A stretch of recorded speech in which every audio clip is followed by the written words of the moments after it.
Czech Republic, Hungary and Slovakia have called the proposed system unacceptable. Hungary says it's so overburdened with over 60,000 illegal migrants arriving already this year that it's now refused to take in any new migrants at all, breaking vital EU rules.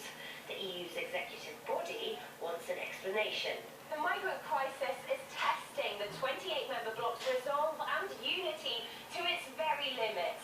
To keep the migrants camped in Calais out of the UK, the British government's helped put up this very fence in the port.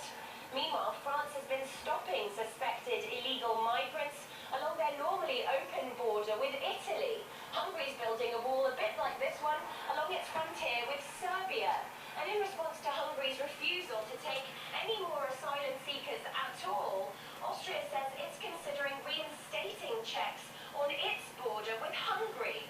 And while the political squabbling continues, the migrants, the so-called burden that needs to be shared, are undeterred by these walls and fences and are arriving in ever-increasing numbers to Europe. Reporting from Calais, I'm Polly Boyko. Well, as France tightens its frontier with Italy, immigrants in the Italian border city of Ventimiglia have clashed with police. Refugees have been stranded along the coast after failing to get into France. Many want to join family members elsewhere in the EU. Paris has stopped them, saying migrants are the responsibility of the country they first entered. Political science professor Pierre Boilard says the prospects for a European consensus on the problem look bleak. On this front, at least, the European Union is more a wish than a reality. Even in the short term, it's not very likely that there will be a European solution. Maybe some states, and it's already the case for Sweden or Germany, some states are willing to have more refugees. But on the whole, I don't see Europeans agreeing about quotas, as the European Union suggested, and most probably each country will be left to deal with this particular problem on its own, with maybe some financial help from Europe, but probably not a general agreement.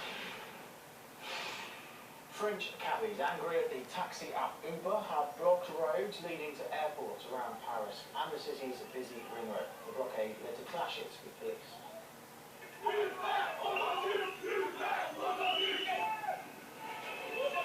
Protesters say Uber is stealing customers and undercutting their wages. Vehicles suspected of using the app were overturned and had smoke bombs thrown at them. Uber's private drivers don't have to pay a costly taxi licensing fee, and unions claim it gives them an unfair competitive advantage.